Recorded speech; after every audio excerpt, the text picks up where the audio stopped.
என்னப்பா மீன்காரட்ட என்ன மீன் இருக்கீங்கடா வந்து காமிக்கிறேன்னு சொன்னாலும் இன்னும் காணும். பா மீன் கூவ மாட்டியா? இந்த வெயில் ரொம்ப வெயிலாக இருக்குமா? வெயிலாக இருக்கா? நிற்கிறது இல்லாம பாருங்க. ஏ என்னப்பா நாட்டு வாழை. நாட்டு வாழையா?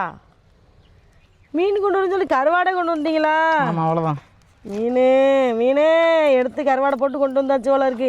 மீன்னாலும் இவள்கிட்ட பேரம் பேசி விற்கணும் என்ன. கருவாடுன்னா நம்ம நாட்டில் வாங்கினா போட்டா ஒரு எத்தாத்தண்டி வாழை கருவாடு ஒன்று 1/2 கிலோ இருக்கும் போல இருக்கு. கொண்டாப்பா எடுத்துட்டு தான் இருக்கேன்.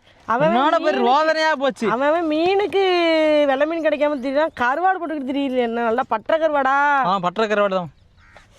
அடி மணக்குதப்பா. பற்ற கருவாடில் குழம்பு சூப்பராக இருக்குமே. சரி, இன்னைக்கு கருவாடை வாங்கிட வேண்டியதான் இவர்கிட்ட. சரி, வேறு வழி இல்லை.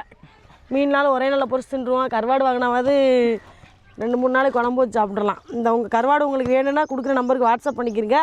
அவரை உங்களுக்கு டேரெக்டாக அனுப்பிடுவார். பாவத்தை சப்போர்ட் பண்ணுங்கள். புள்ள குட்டிக்காரருக்கு இந்தாங்க விளம்பரம் கொடுத்துருக்கேன். ஃப்ரீயாக 2 கருவாடு தந்துட்டு போங்க. யாருமா நீ?